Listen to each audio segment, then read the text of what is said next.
2026 চনৰ 30 June captain বীৰ শ্বহীদ captain Jintu Gogoi ডাঙৰীয়াৰ 27তম মৃত্যুবাৰ্ষিকী।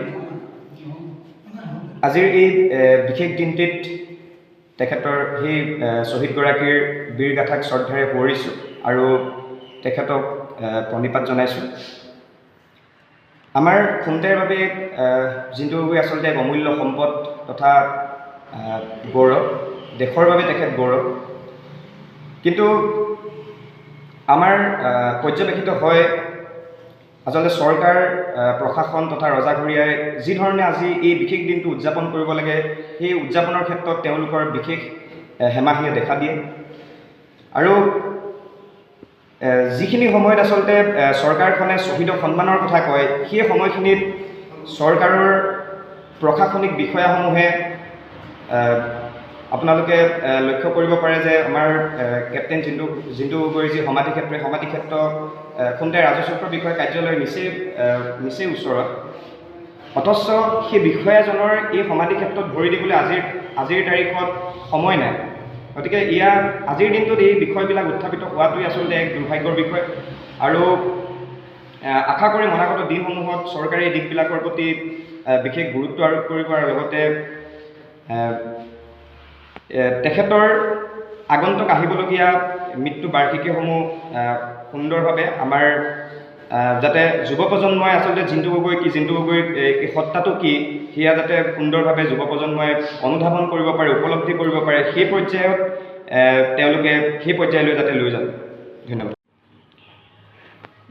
জিন্তু গগৈ আমাৰ এইখন ঘৰৰে পুত্ৰ নহয়, গোটেই দেশবাসীৰ, আনকি পৃথিৱীবাসীয়েও তেওঁলোকে আমাৰ জিন্তুৰ যি তেওঁৰ দেশপ্ৰেমৰ ত্যাগ, যি আত্মবলিদান, এই সকলোৰে জ্ঞাত।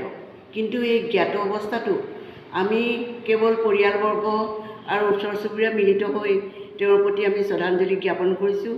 আৰু বাকী আমাৰ যিসকল চৰকাৰী বিষয়া আছে, এই বিষয়াসকলৰ পৰা আমি অকণো সহায় পোৱা নাই বা মৰমৰে আমাক অকণমান আপ্লুত কৰিবলৈও তেখেতসকল আগবাঢ়ি অহা নাই।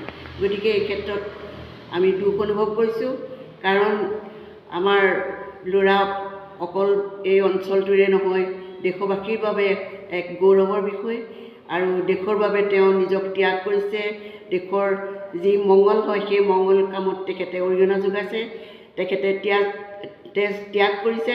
গতিকে মই ভাবোঁ এই ক্ষেত্ৰত আমাৰ চৰকাৰে বিশেষভাৱে গুৰুত্ব আৰোপ কৰাটো উচিত, আৰু ভৱিষ্যতে আমি সেই আশা এতিয়াও পোষণ কৰি আছোঁ। এইটো আমাৰ গৌৰৱ, দেশৰ গৌৰৱ।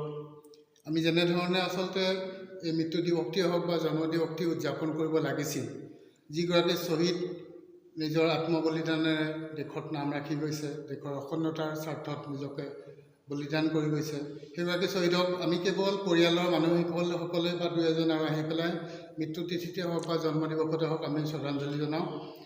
অতি দুখৰ কথা, আমাৰ যি স্থানীয় প্ৰশাসন বা জিলা প্ৰশাসনে হওক বা অসম চৰকাৰে হওক, তেনেকুৱা কোনো উৎসুকতা বা উদ্যোগ লোৱা আজিলৈকে আমি দেখা নাপালোঁ। এতিয়ালৈকে তেনেকুৱা হৈ উঠা নাই। পৰিয়ালৰ উদ্যোগতে বা স্থানীয় যিবিলাক আমাৰ জাচিংফা লেখিকা সমাৰোহ সমিতি আছে, তেখেতসকলৰ উদ্যোগতে এই দিৱস দুটা উদযাপন কৰা হয়। আৰু তেনেকৈ আমি স্থানীয় মানুহবিলাকক আমন্ত্ৰণ কৰি পেলাই বা প্ৰশাসনকো মাতোঁ, তথাপিও প্ৰশাসনৰ মানুহ উপস্থিত হোৱাৰ খুব কম উদাহৰণ আছে। তেনেকুৱা হয়। তথাপি সেইটো আচলতে আমি দুখ প্ৰকাশ কৰি চুবুৰীয়া হিচাপেও অন্ততঃ দুখ পাওঁ আমি কথাটো। যিজন শ্বহীদে দেশৰ কাৰণে আত্মবলিদান দিলে, আৰু এই শ্বহীদজনৰ প্ৰতি আমি যিখিনি সন্মান যাচিব লাগে, সেইখিনি বা উঠি অহা প্ৰজন্মক আমি সেইখিনি দেশৰ প্ৰতি উদ্বুদ্ধ কৰিবলৈকে যিখিনি কাম কৰিব লাগে, সেইখিনি আমি কৰিব পৰা নাই বা চৰকাৰৰ পৰা নাই। আৰু অতিকে পৰিতাপৰ কথা যে খুমটাইৰ পৰা বাদলিপাৰা সংযোগী যিটো 37নং ৰাষ্ট্ৰীয় পথ, সেইটো জিন্তু গগৈ নামত উৎসৰ্গিত হৈছে। সেইটো পথটো অতি জৰাজীৰ্ণ অৱস্থা। আমি বহুবাৰ চৰকাৰক কাম চোৱাইছিলোঁ, কিন্তু এতিয়ালৈকে